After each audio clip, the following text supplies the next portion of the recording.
now we're gonna jump into some of the transactions that took place over the past week. So I'll jump in and throw some of the big names starting from December 28th. So it looks like on December 28th, Phoenix picked up Kyle Anderson. I'll quickly say that that was a depth move. I saw Kyle Anderson putting up some big numbers, and he seemed like he would be a really good glue piece for the roster, and so Hmm. I had to go at all lengths to try to acquire him, Yeah, especially before he's we been got some more competitive offers from the field. he's been solid. Really solid with those numbers. And then currently giving top 90 value. So great pickup. Thanks. The next transaction we got is Truget picked up Luke Dort, Lenz Dort.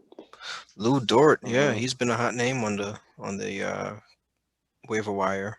Um, Currently averaging 14 points. You know, I think the unexpected thing with Lou Dort was, stemming back from the bubble when he was, shooting threes and knocking them down. You know, Seeing him continue to do that. I mean, he already this year on the last Monday had a 5 3-pointer game, dropped 26 points. And then he also gives you some defensive stats with once in a while he'll give you a block and definitely a steal. So um, he could be a good guy to roster. And of course, savvy owner like True Grit would pick him up. So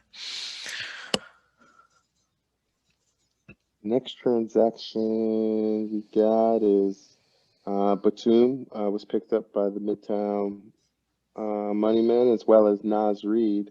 hmm Uh, Nas Reed is a great short term ad, especially with the Karl Anthony Towns injury.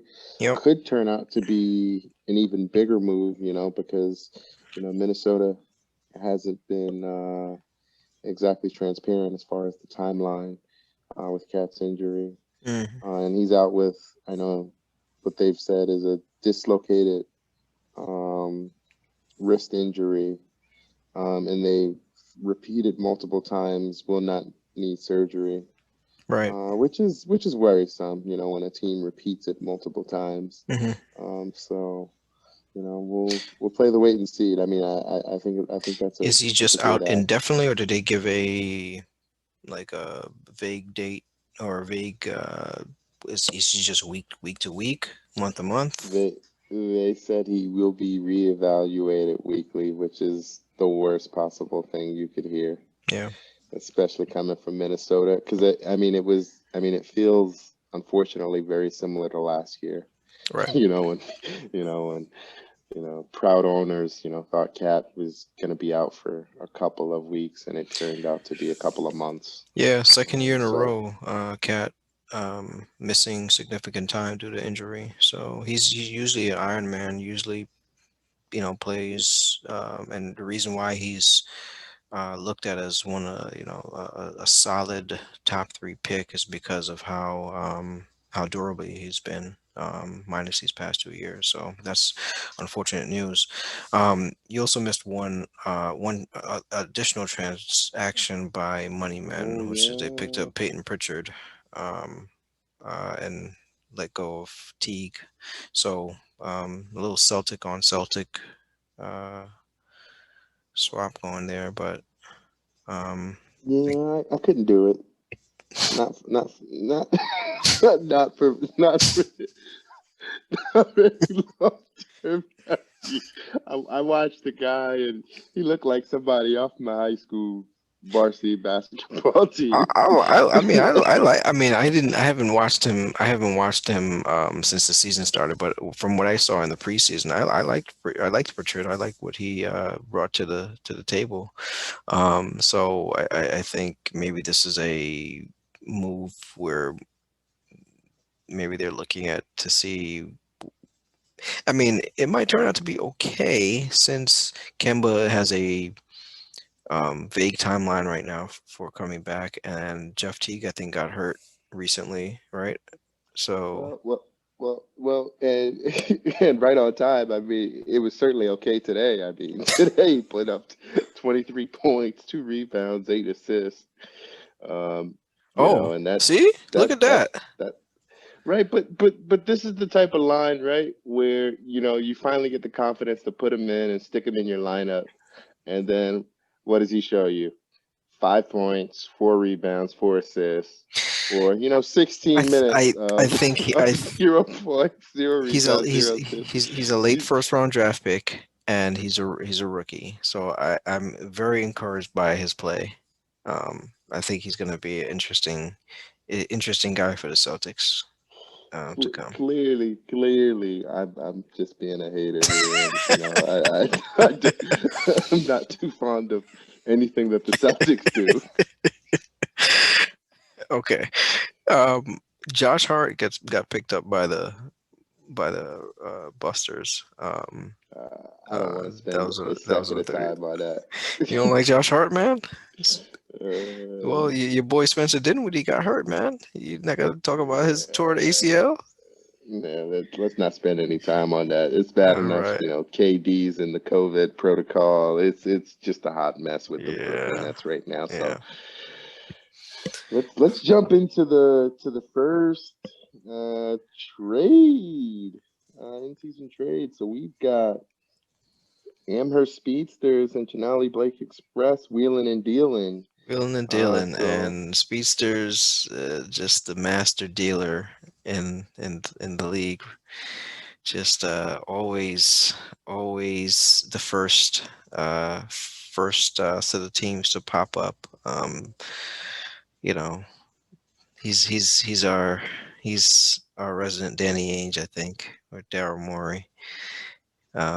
But yeah, let's see. What do you think about the move? So it looks like he yeah, I mean, it's speaking on that. Like Speedsters is like a team that I feel like, you come to like your office, or you come into the house and you're just like, you know what, I don't like the position of that furniture. I need to yeah, I need to yeah. move it to the And I other feel him. space. So I feel him on that because that's how I feel every season too. Like I get bored looking at my team. I'm like, make some yeah, changes in here.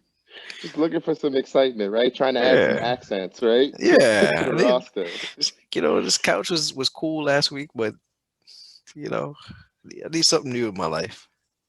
Yeah. So so I mean, personnel wise though, what do you think the angle is here? I mean, shipped out Damian Lillard, um, with Horford and Harrison Barnes, and took back Jamal Murray, Karis LeVert, who was flipped, and then James Wiseman and Whiteside, which was that must have been like Blake Express must have said if we do this deal, you have to take Whiteside. Uh, like Well, that was certainly. if I give you a White, that was like a salary dump, right? Mhm. That was certainly the case here. Okay. Um, and um, yeah, no, it was. I mean, both teams were kind of playing the salary dump games. I mean, you see Al Horford included on the speedster side of the deal.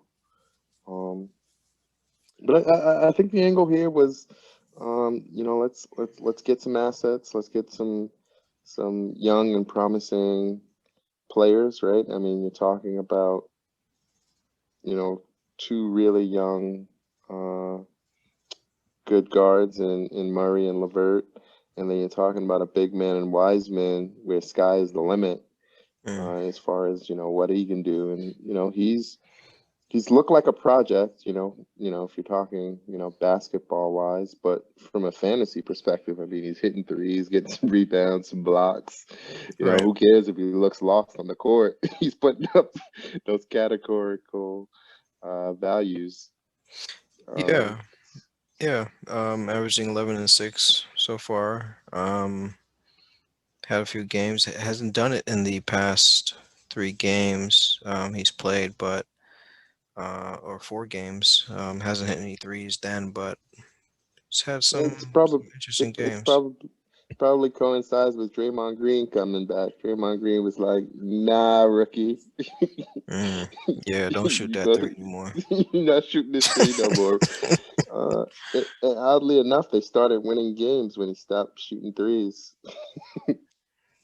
Let Right. me stop. Let me stop picking on the rookie. Uh, So for Blake Express, what do you see on his end? Because with this move, and I know it might have been a something that was not it was a little blindsided for him, but he's now over the luxury tax and into the luxury tax right now with this move, taking on Damien's big salary. Um, so now I'm conspiring. Now I think he's up to no good. Um, now thinking about this trade, right? Because if you think about Damian Lillard, right, big mhm, time Dame, the last 2 seasons, he absolutely turned it all the way up. mhm. When you're talking about the fantasy playoffs, which is the most important part of the season for us, right? Like, I mean, I'm pretty sure he was like top player, right? Like having Yeah, like phenomenal games, right? right. And in a weekly matchup, that is, critical.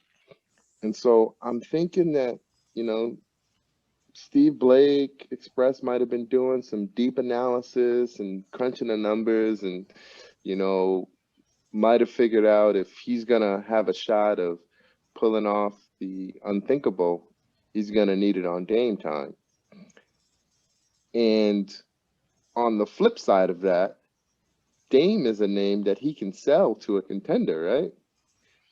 If Yeah, you got a team that's, one piece away, yeah. he And can potentially they're not get. afraid to bring on salary. Yeah, I'm sure. I could see that. Yeah, And Dame is a name also that if someone is feeling like they're having a better season than they predicted, then you know Dame could be somebody who gets targeted and gets flipped for maybe some younger um, developmental pieces later on. So um, we'll keep an eye out on that. That's an interesting move, considering that we don't see teams that we in our power rankings. Blake Express was at the bottom, what bottom two, one of the bottom 2 teams. So to bring in Damian Lillard to add to that mix, definitely was interesting move to me. And like you said, he could be up to something. So the rumor has it that he's got pretty much his whole team on the trade block right now. So he's actively making moves and thinking through what he wants to restructure this roster to look like. So all right. The next couple of moves we got the Busters adding Doug McDermott. Good ad there, adding some 3 point yep, depth. And much I needed, mean, much needed yep. for him. The Dropping great your thing, guy Powell, the guy yeah, you've like, been thinking about. yeah, yeah, that guy is needs to be left on waivers in all leagues. I don't, I don't care if your league is a 30 league, 15 deep. We were, Drop we, them. we we were both high on Powell coming into the draft this year. Yeah, I Yeah. absolutely loved him. I don't like what I see now, and I just can't wait it out Mm, because something. Maybe it's the fact that the Raptors the Toronto Raptors are playing in Tampa. Maybe it's He's just you out of know, playing rhythm. in this foreign area. Yeah, just something in Tampa's, Yeah, you know, gymnasium that's causing his shot to struggle, or his game to struggle. Not even his shot. It's just he just doesn't look the part. got you. All So right. next we've got our the Great Danes added Bobby Portis. He's trying to knock people out. I see, Dave. We need an enforcer on our team, and you know, with Kevin Love being down, in hindsight, it was just. I said, let me pick up somebody it looks like they're kind of rebounding the ball a little bit, and he's had some games where he's shot some threes, and he's been averaging 10 and 7 right now. Blocking some shots. Um, Top 80 value right now. So Bobby is playing a little bit more than than I thought. And you talked a little bit about Brook Lopez last time and his role in possibly being diminished. And so when I saw Bobby Portis in the preseason, I was like, oh, Bobby Portis Hmm. you know, look like he's rejuvenated, like he's got something to prove. So he's come out this season playing better than I think most people expected. So we're gonna give him a temporary ad and see what he does. So Yeah, great addition. Yeah, ditto. And then Brooklyn Phoenix, I added a couple of players. So Rudy Gay, Cameron Payne, and Monte Morris. Paul Millsap is he's just not giving it to me as far as the categories. I think age and just the direction the team's going is.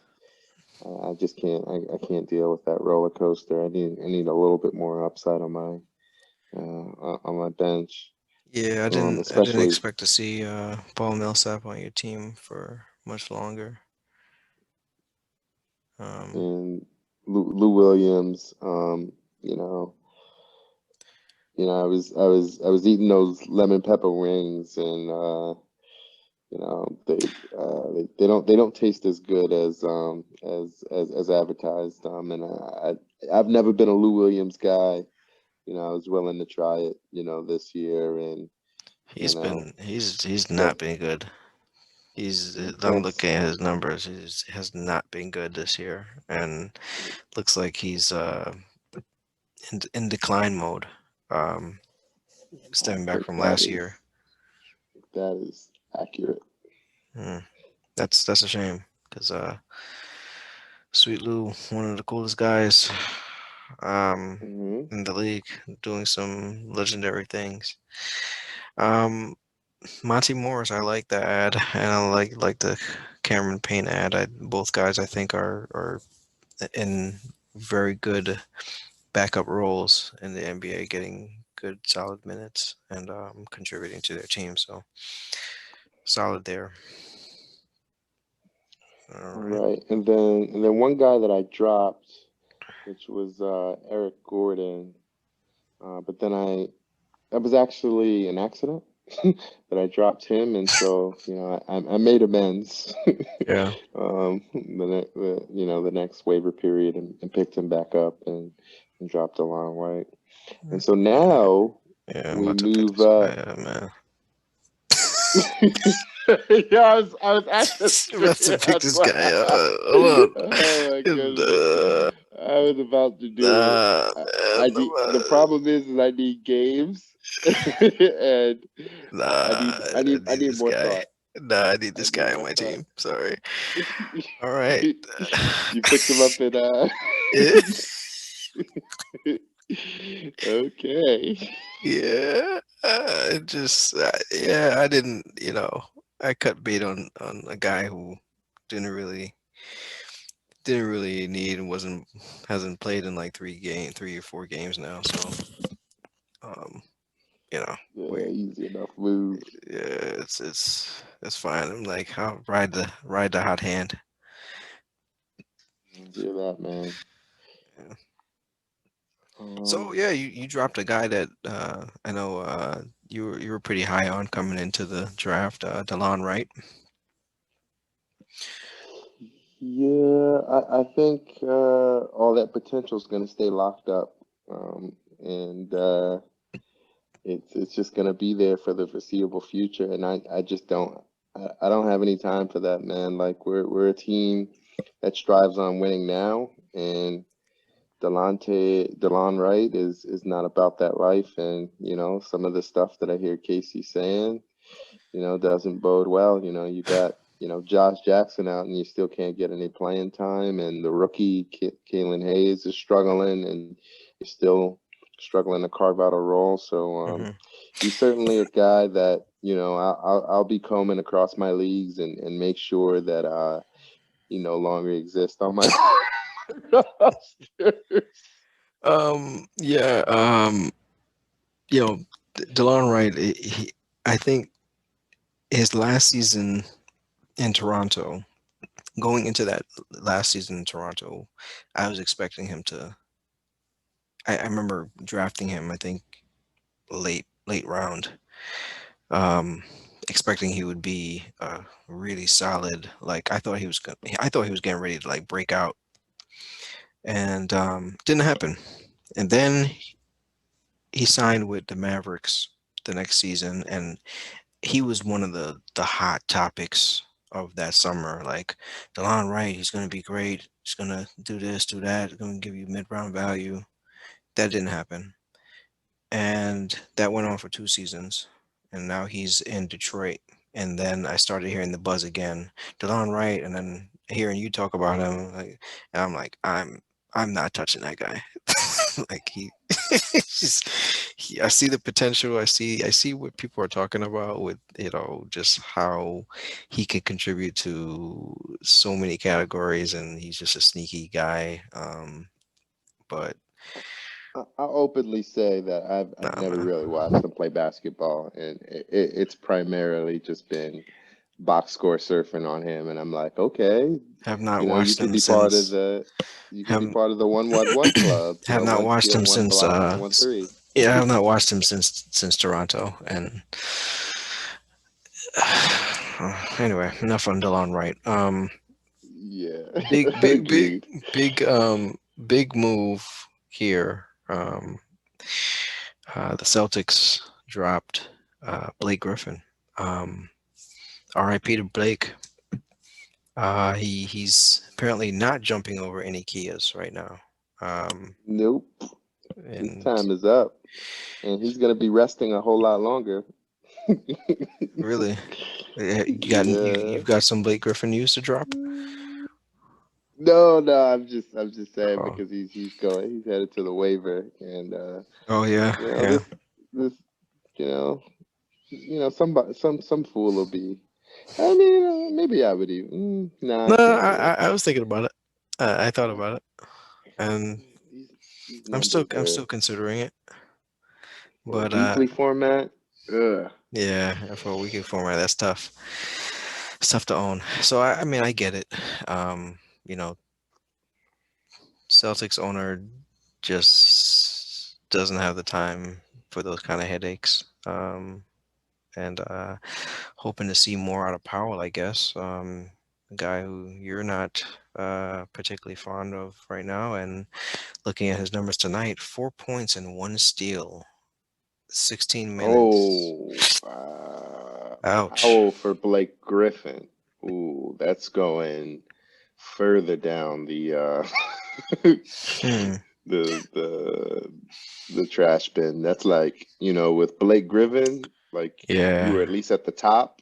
Like with Norman Powell, you're like digging your hand all the way down to the bottom. It's a lot of nasty stuff that's a tough once you one. start digging to Yeah, the bottom that's of a the tough one. trash. Yeah, Uh, Norman Powell. Ooh, it's going. But you know, we've been wrong on many occasions. sure. Um, yeah, that's a Well, tough one.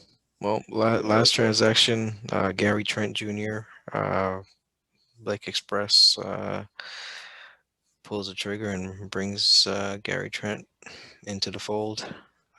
Solid pickup. Uh, Yeah. Gary Trent is, you know, he's not shooting well this year so far. He's missed a few games, but I think once he gets it going, I mean, he's a solid guy. So Then the trade. The second trade we've got is involves the Great Danes and Speedsters. Surprise, surprise. And what we've got going on there is the Great Danes receive Karis LeVert, Josh Jackson, Malcolm Brogdon, and the process, Joel Embiid. And Amherst Speedsters gets Nurk, Shea, Bledsoe, and everybody's hero, Tyler. What are your thoughts? How are you feeling? What were you thinking? What were you thinking when you or what happened? How did this how did this trade happen?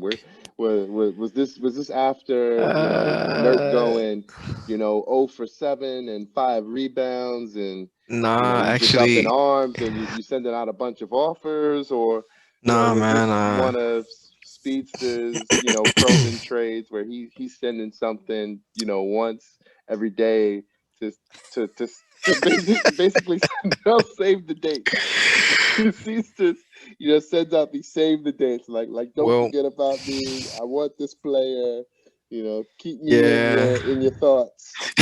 Yeah, it was definitely a memo. It was definitely a memo like, hey, yeah, this is actually a trade that he and I had had, you know, we kind of talked very briefly in the during the off season about the possibility of acquiring Shea and Nurk. I was not interested in trading either one of them. Um, just because of what I mentioned before. Nurkic, I had been waiting for the whole season. Kind of tanked my season waiting for him. And then Shea was my, guy I've been grooming for the past couple of years, seeing him come into his own. Really happy guy I drafted on the rookie draft, and so I had an attachment to him. Um, so I wasn't, I was any callers talking about Shea or Nurkic, I was just hanging up. I just didn't want to hear it. But um, I congratulate Speecers for his persistence with the trade because um, I think he wore me down. I think he wore me down, Hmm. and he said the right things to me, regarding some of the trades. So we actually, I was like, I saw it, and it was actually on my birthday when I saw the trade, trade offer, and I was, as you mentioned, I think he and I both, start looking around the room and feeling like it's time to make some changes, and I think he just caught me on the right day, and I was like, okay, like let me, He caught you on a and fleeting day. he caught me on a day where I was like, you know what, I'm feeling bored of my team right now, and Well, it's a brand new year too. yeah, it was a brand new year. I was like, brand new year, brand new me, brand new team. Like we gotta make this happen. So, um, we went back and forth like 4 or 5 different counters. And then finally, you know, he sent one back, and I, just closed my eyes and hit accept, man. Like I was tired, uh, and the bottom line was I was getting a couple of guys that I really wanted, and I have really wanted for a few years now, in Joel Embiid and Brogdon. So I think, from my perspective, I like Brogdon's fit with Kyrie better than I do Shea's.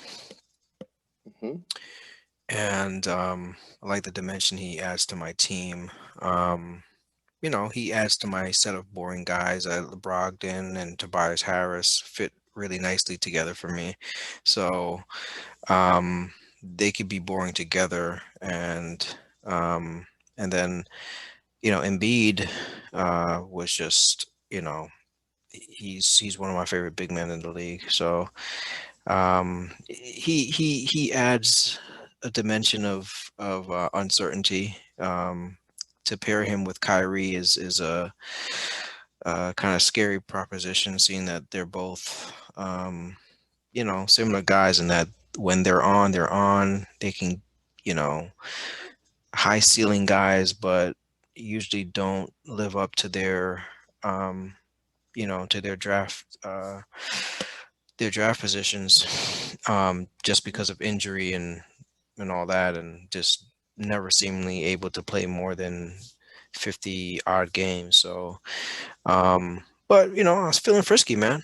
I was feeling frisky, and I was like, "Yo, let's pull the trigger," because I wanna watch guys and have guys on my team that I enjoy watching. And Mm, I wasn't really enjoying watching Shea play these past few games. I wasn't enjoying watching OKC. It's just hard. It's just hard to watch that team.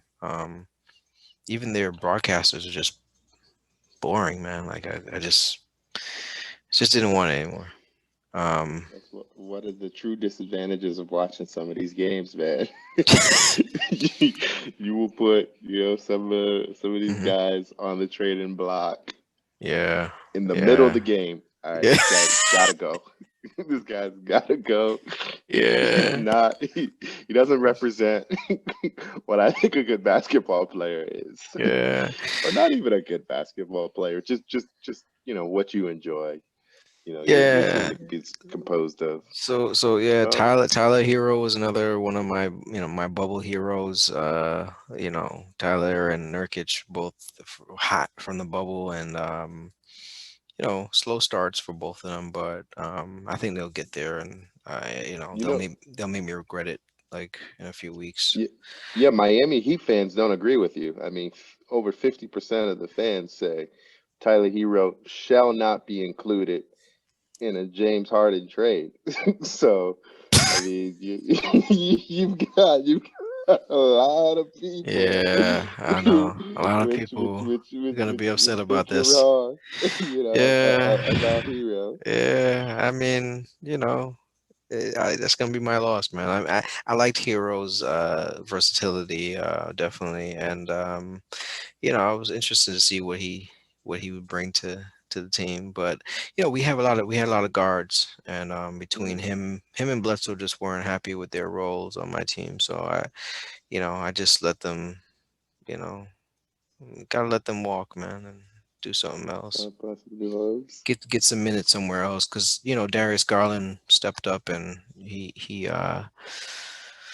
looks like he was gonna take a lot of those minutes. So and then yeah, Karis LeVert, um we'll see what happens with him, but I like his potential, and who know, I don't know, he may not be on my team for that long, but um I'll enjoy him while he's there, and I think he'll add some insurance to Kyrie Irving, and so that was my thoughts on it. Mm.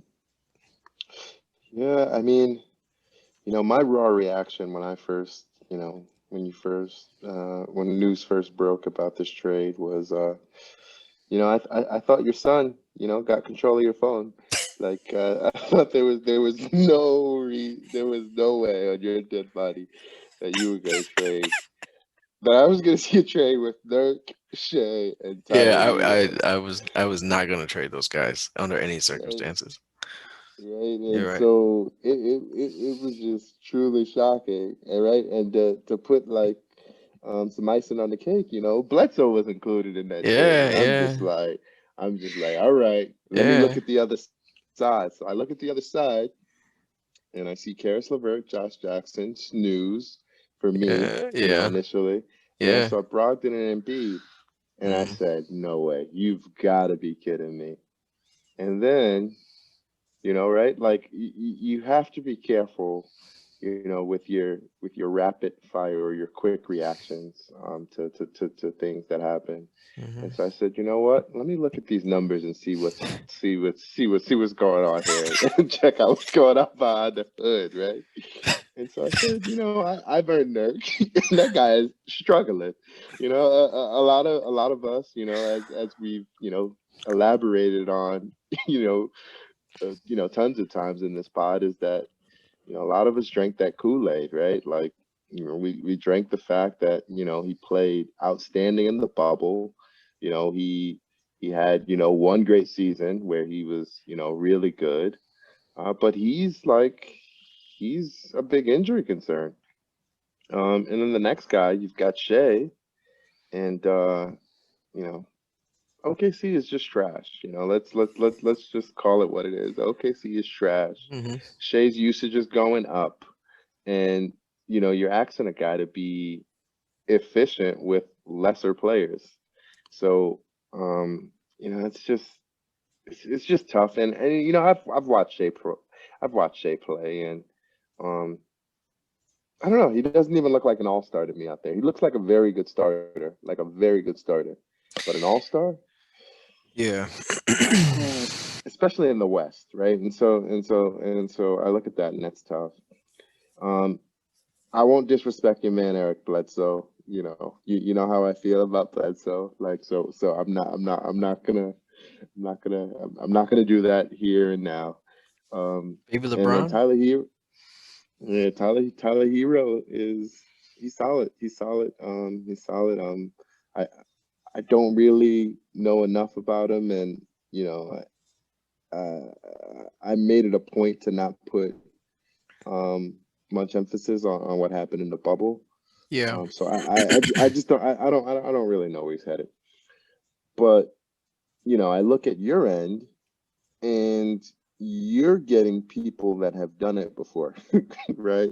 Like Yeah. guys that you can count on, that, of course, with the risk of injuries, but if they're playing, they're gonna give you consistent production.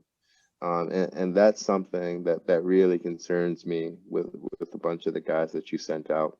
And as you recap, like all these guys perfectly fit on your team, right? Like you're boosting up your blocks, which is a very hard Hmm. category. Um, you're getting a guy that's scoring more points in Embiid and better field goal percentage, and he's been shooting the free throws really well. Hmm. And then you're still getting back some assists, actually more assists when you think about it, because Yeah. of what Brogdon does as one player, right? Like, of course, if you accumulate all these guys, then certainly, but that was never your plan anyway. So yeah, man. So so you know it went from me thinking Speedsters won by a landslide to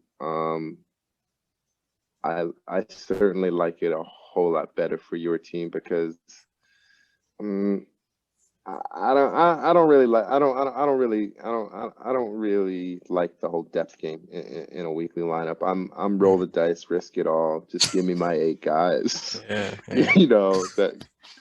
Because that's who I'm rolling with, right? Like Hmm. Speedsters is gonna he's he's gonna be shooting himself playing the wrong guy each week.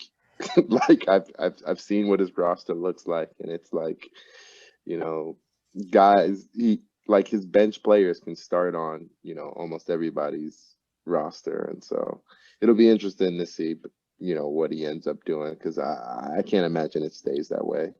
Well, you know him. Um he's going to make the players work for him, and he's going to turn his roster over as many times as it takes to get the formula that he's trying to achieve. Um, but you know, despite what other people believe about this trade, and regardless of who you think won it or lost it, I think there's definitely an argument to make on both sides, and I think that's what your initial reaction was stating, and seeing, is that it wasn't an easy trade for me to make, just because. you know, when I look at Hero, when I look at Nurk, and I look at Shea, and of course, there's question marks on all of them. But um, I think there's certainly a scenario where I could see them being highly productive.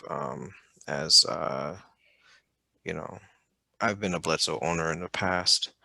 Um, I know what I'm getting from him, um, or what I can get from him. It hasn't been there yet, but um, he's usually a guy who I can rely on if I have some kind of injury or if I need to spot start somebody. Um, and like I said, Shea and Nurk, they're cheap assets um, that are, I mean, Shea was, finished, early round value last year. And I think Nurk had that potential too. So, I mean, this is a numbers game as well. So when you're looking at the ability to have cheap assets and then continue to build around cheap assets coming into the draft with a lot of draft capital, um, like Bimtown did, like Cranston did, um, you got to look at that as something that's intriguing too. So, um, no, I think there's an argument to be made on both sides. In terms of players, I'm looking at fit. And I don't know if those guys were really fitting with the guys I'm trying to build around. When I made the trade for Kyrie um, this offseason, I think that kind of changed the direction of where our team was going to go. So, um, there's only but so many young, cheap assets I want to have on my team at a time anyway. So I've got a Coro now. I've got Garland, who looks like um, he had a great first week. And if he plays like that for the rest of the season, then he'll be a cheap young asset for me that I could continue to build my team around. So, and that was the purpose of adding Karis LeVert as well, who's not super cheap, but is probably at a good value. Same thing with Brogdon, and Josh Jackson is a question mark, but he's been playing decently this season and is pretty cheap. So, Yeah, um, Coach Casey loves him. yeah, He loves him. He yeah, speaks glowingly. He mentioned. I don't know if you got to see the last Pistons Celtics game. no, Uh, well, Lord of mercy. Game was tied. Um, Josh Jackson got hurt that game, so he yeah, wasn't in for the last possession. So it's the last possession. Marcus Smart is bringing up the ball. Blake Griffin is guarding Marcus Smart, and I had to like do a double take to make sure I was seeing what I was seeing. I'm like, Blake Griffin is on Marcus Smart. Okay, let's see where this is going. So what the Celtics drew up was Tatum set a ball screen on Marcus Smart. Uh, I guess the Pistons switch on screens, and Blake is on Jason Tatum, hmm and Jason Tatum, like, I don't even think it was a complicated move. Like, I think he just did like a shimmy, and Blake Griffin touches the floor. It's got the easiest shot I ever seen in my life, and I'm like, so you mean to tell me you're putting what I thought was your worst defender, or not your worst defender, but not the best defender to put, on some of these athletic and more than capable ball handlers and wings on the Celtics, on Marcus Smart, and then, of course, Jason Tatum because of the switch. And it was just mind blowing. And so I got to see Casey's post game interview, and he was saying, if it was really tough, with Josh Jackson not being there, because, that's the guy we would have put on. I'm like, but you didn't have to choose Griffin as the replacement. You're not going to address that. Yeah, they That's could all I have. thought. I was like, you're Yeah, not going to address that. I mean, Grant was playing. I mean, but I yeah, can't remember if they yeah. had That's him weird. on Jalen Brown, but it was just Nah, beyond weird. And right, and DeLon, right? Like, yeah, yeah, I mean, yeah. You could have had DeLon Wright playing Jalen like, Brown. You could have had, I, yeah, Josh I, Jackson. I mean, I, yeah, that's I was I questionable. was I was convinced they were purposely throwing that game because that just made absolutely no basketball sense. Well, the Pistons are fading for Cade, so we we will we will see with it. But Josh Jackson, to his point, is was came out of college known to be a defensive player. And the question about him was his shot.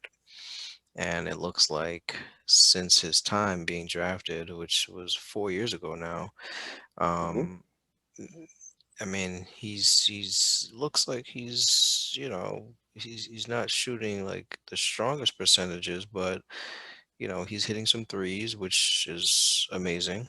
And again, the numbers are there with if he gets the minutes and he gets the shots, he could be a interesting guy. Like I mentioned to you before, Josh Jackson he's from the Detroit area, so he's home. He's got something to prove. He's he was basically out the league these last couple of seasons. Yep. So he's, in a position where he's with a coach that clearly believes in him. And when you look at the numbers, I mean, he's every game he's played, he's had at least one steal, and then he adds a block too. So from his position, he could be a good, interesting piece to have. Somebody who could score and give you some defensive numbers, give you some threes. He's got things to work on, like any other young player, but um, I think he's worth a flyer on certainly. So getting him in the deal was kind of like, well, I'm giving up Tyler Hero, but maybe this guy who nobody is gonna have on their scouting report, maybe he'll have a decent season. So hopefully he gets back from his ankle injury sometime soon. And I mean, he's gonna sit on my bench, so I mean, it's not Yeah, exactly. doesn't bother me either way. I'll just watch and see what he does. If I don't like him, I'll cut him. You know, Yep. and yeah, you know, that's that. He's still a relatively young guy too. I think he's probably Mhm. like 24, maybe. 24, 25, if that. Yeah. Yep. So Yeah, I've got him in a couple leagues, and I'm mhm. holding tight. Okay. So, and so now moving on, and that completes the week 2 recap. Moving on to the next segment, which is buy or sell. So I'm gonna ask a couple of questions, and you're gonna let me know if you buy um, that statement or you sell.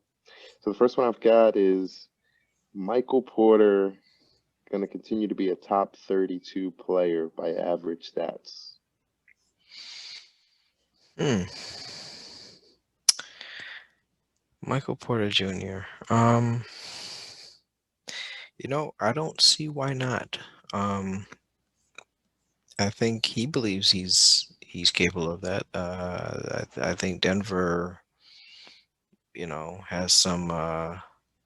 has some confidence in him. They've made him, you know, un what do you call it? They've made him untouchable in the past as someone that they refuse uh, to have included in trade offers, or trade discussions. Um, I think it's a good possibility that he could maintain some early round value for the entire season, but I don't see why not. What do you think? I'm selling. I'm selling. Right now he's shooting at 56% from the field, 87% from the line. 20 points. I think 20 points is realistic. Yeah. 7 boards. I think the boards can even possibly tick up. The Mhm. 1.8 assist, that's definitely there to stay. He's definitely passing is not one of his fortes.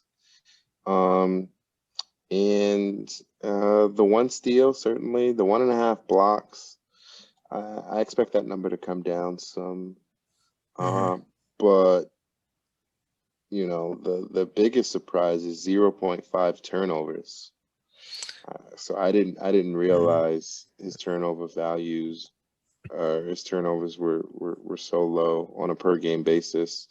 I mean, that's probably a lot of where his value is coming from is between the turnovers, the really strong field goal percentage, and So relatively give good me that blocks. number again. Give me that number again. You said 30 above 30?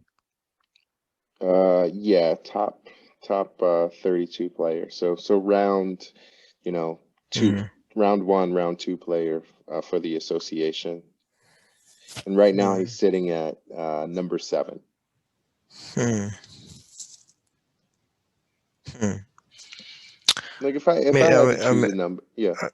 I definitely, I would more comfortably say I would say be in the 40s, but you know, to for a top 30 and looking at that as his ceiling, I'd say yeah, I think he can achieve that.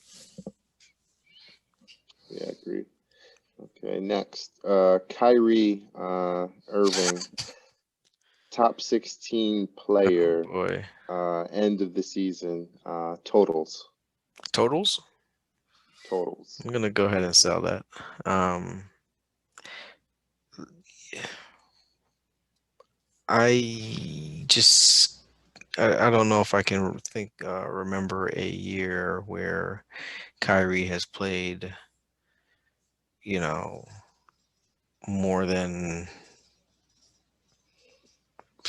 I don't know, more than 60 games. I think he did it twice in Boston actually, but um, just looking at the course of his whole career, I mean, you have less seasons where you really only have a minority um, uh, set of seasons where he's played over 60 games.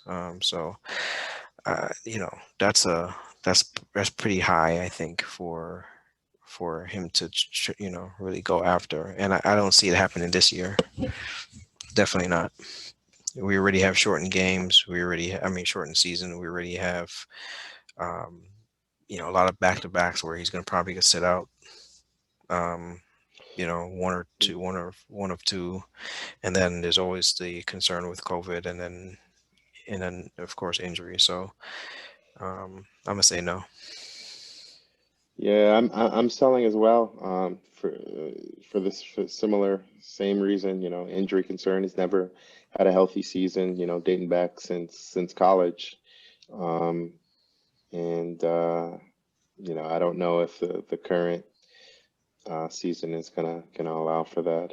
Right now, he's sitting at number 6 for totals. Um, and that's with missing a game, so that's on 6 games played. So Yeah, yeah, I mean, I'm yeah. Last year he played 20 games. Season before that, 67, and then 60 in Boston. So he hit that 60 mark. You want to take a guess at the total? I mean, his highest amount of games played total in the season. mm, Kyrie Irving misses probably about 7 games at least. So we got 82, take away 14. Um, I would say 68. Yeah, so he's actually had a season where he's played. 75 games, and that was in 2014. Um, you know, And if, that was the year that the Cavaliers lost to Golden. Was that the first year that Cavaliers lost to the Golden State Warriors, where I believe Kyrie so. ironically got hurt in the Yep, finals? yep, that's the So one. only a matter of Yeah, time. that's the one. Yep, pretty much. Uh, yeah, Yeah, it's tough. yeah. Well, So hopefully we're wrong for the sake of our I hope he, fantasy teams. I totally hope he's wrong, and I hope he does, have that, you know, top, top 16 finish averages, totals, as that would, if that happens, I mean,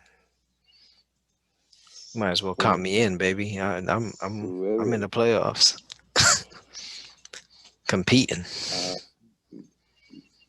next one.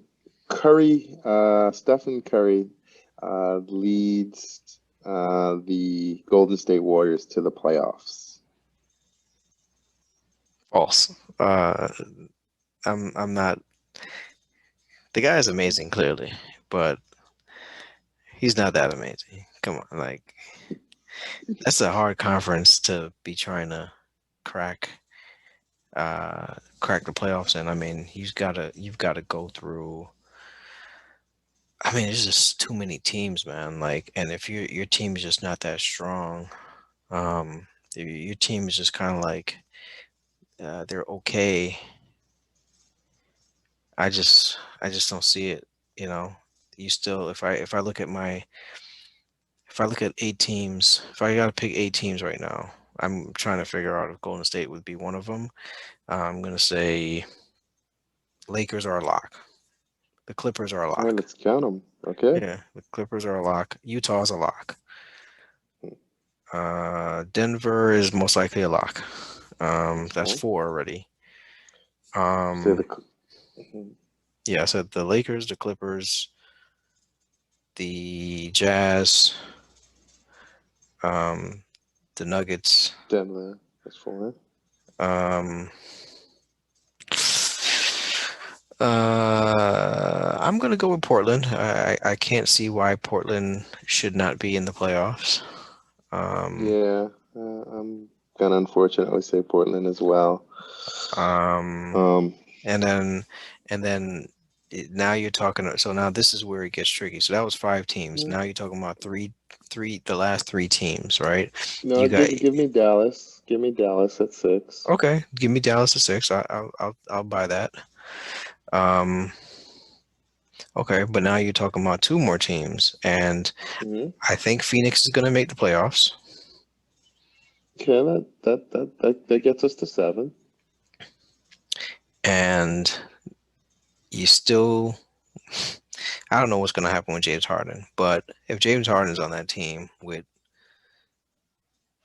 I mean, even if they don't have a lot of Boogie and they don't have Wall, I think he's still, I think that team is still good enough with Christian Wood and James Harden to compete for for that eighth spot. So you gotta look at them, and then you can never count out San Antonio. Mhm. So between those two, I guess Golden State it could be that third playing team. I mean, it's possible, but I think they've got to distinguish themselves from those two This teams. is the two-time NBA MVP. In one year, he was the unanimous MVP. Yes, he was. We're saying he can't lead the Golden State Warriors to the playoffs? Remind me again, how many seasons ago was that?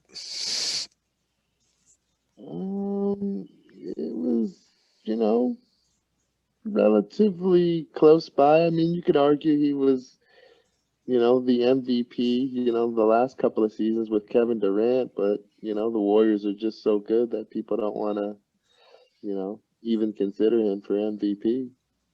I mean, kind of like the Jordan rules, right? Back when they used to give MVPs to Karl I, Malone I mean, we're talking about four or and five. company. It's not. It's more than a couple of seasons ago. You got to look at Giannis these past 2 seasons. Hmm. James Harden had one in there. Yep. Um, Russell Westbrook had one in there. Yeah. Russell Westbrook should. Yeah. The Um, triple double season.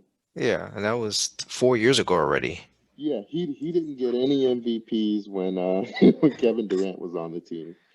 People Yeah, like no longer accept it. right, He was no longer accepted as right. a candidate. So that's 4 years ago. I mean,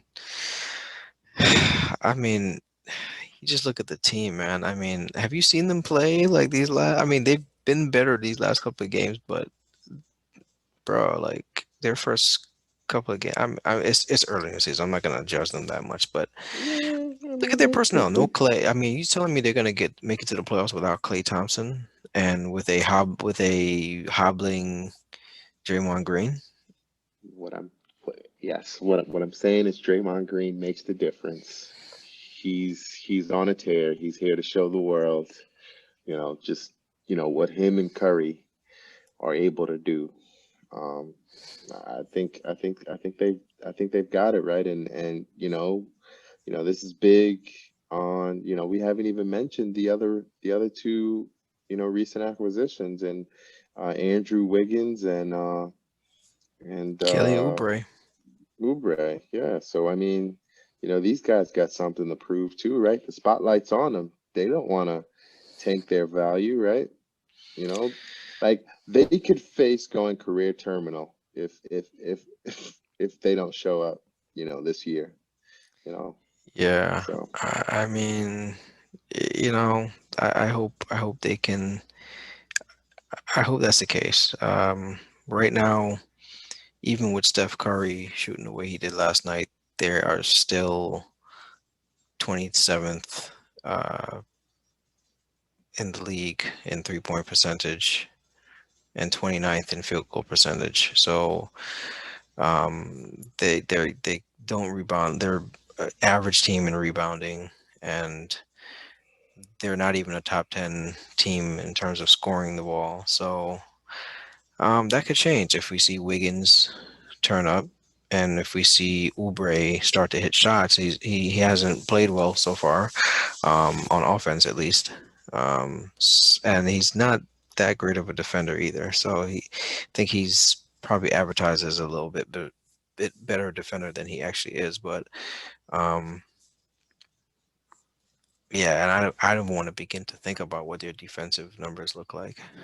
But man, and they're in the right direction tonight, man. They're about to pick up their fourth win, against the Kings, and against the who? l- hey. Everybody's backing up like 15 feet away from Oubre. He's got four threes tonight.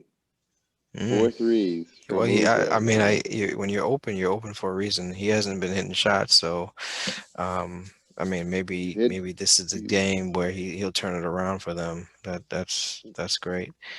this is Um, great. He's getting a lot of practice, man, and he's putting it to work. yeah, well, they've got a couple of games later this week against the Clippers, so we'll see if they can continue this play. But thinking about again their playoff hopes and looking at their division, remember they're in a division that has the Clippers, it has the Lakers, and it also has Phoenix in it. Um, so at best, even in their division, at best they'll probably be the third best team in their division at best, and most likely they'll be the fourth best team in their division. So you're telling me that at being fourth in that Pacific division that they're going to make a playoffs birth from there. Usually they're either the best team with, the Clippers, somewhere around there, and the rest of that division is usually terrible. It's only Remember, the Lakers only have been relevant again for the past 2 or 3 seasons, really two. So usually it's just them and the Clippers in that division. So it's usually both of those teams that are playoff teams. Um, Now, they're in a division that, has, you know, some heavy hitters. So I don't know. I just don't know if they're kind of like the Atlantic to me. And why I think the Knicks are gonna have a hard time, no matter how well they play. They're gonna have a hard time, kind of making a significant run towards being a playoff team, because they're playing a division with the Celtics, the Raptors, the Nets, and Philly. So you know you have to jump one of those teams in order to be a realistic candidate for the playoffs. At least one, and to be comfortably settled in the playoffs, you have to probably jump two of them. So I don't know when that's going to happen. Same thing with Golden State. I just is there another division that you're like, there's no teams in this division that's going to make the playoffs? Mm, there's what, four divisions in each conference? I think so. Um, So you'd have to one, maybe look two. at. No, I mean, I still think, a team still comes out of each division. There's just a strong, I think, case that, all four teams can make it from the Pacific. Yeah.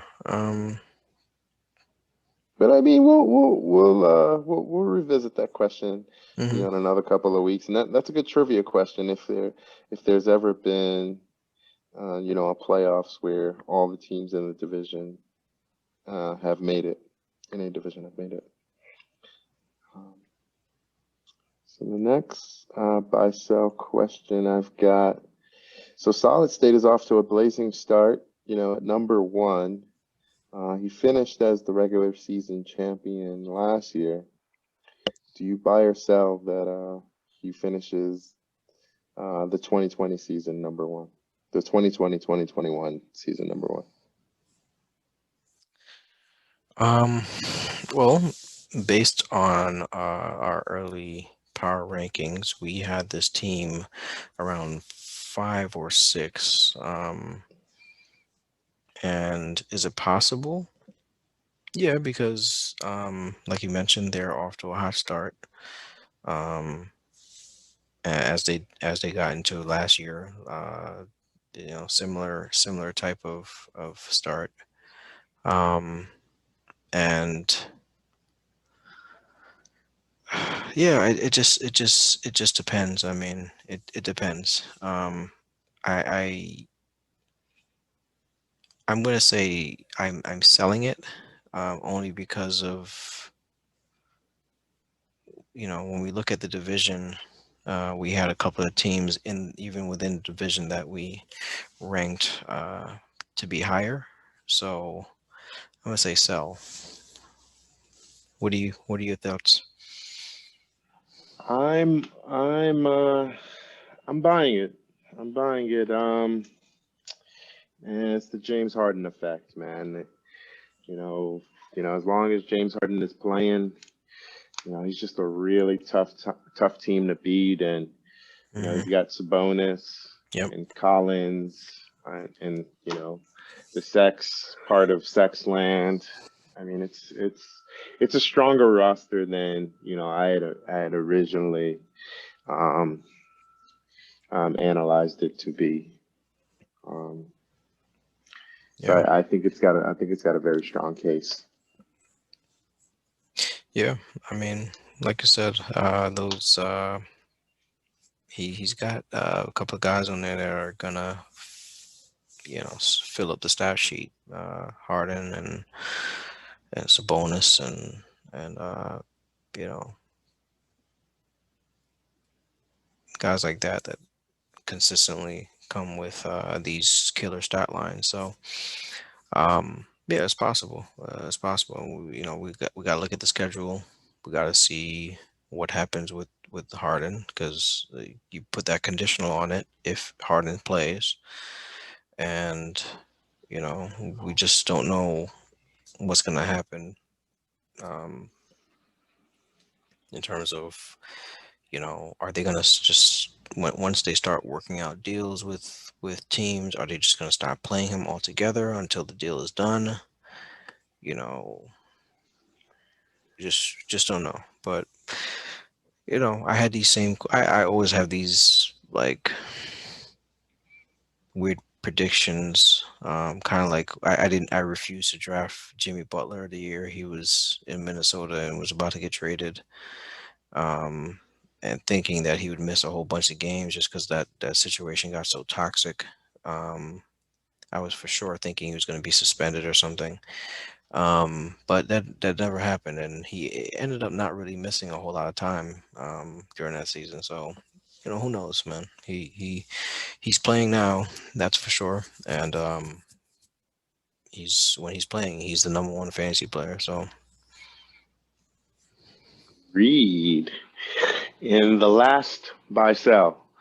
So, as we talked about, Bimtown is off to a tough start. It's pretty high in our power rankings. Buy or sell, Bimtown missing the playoffs. um, hmm. Based on what we've seen so far,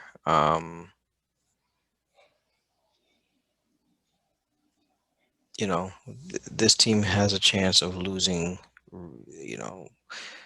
some close battles. But I think there's enough talent on this team that should keep them firmly positioned as a playoff team.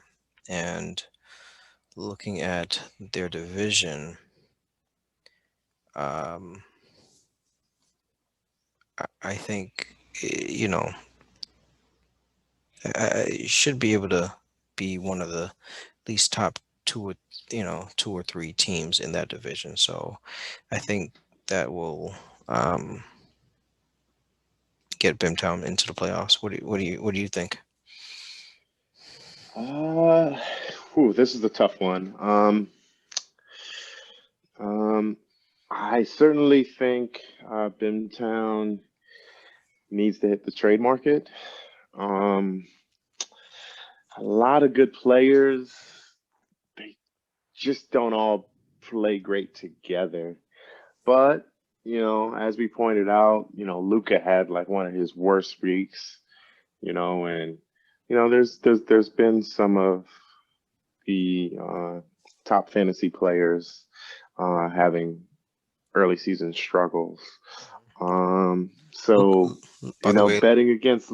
Luca's numbers tonight: three 3-pointers, 33 points, 16 rebounds, 11 assists, 6 for 6 free throw shooting, and 48% from the field. Did have 8 turnovers, but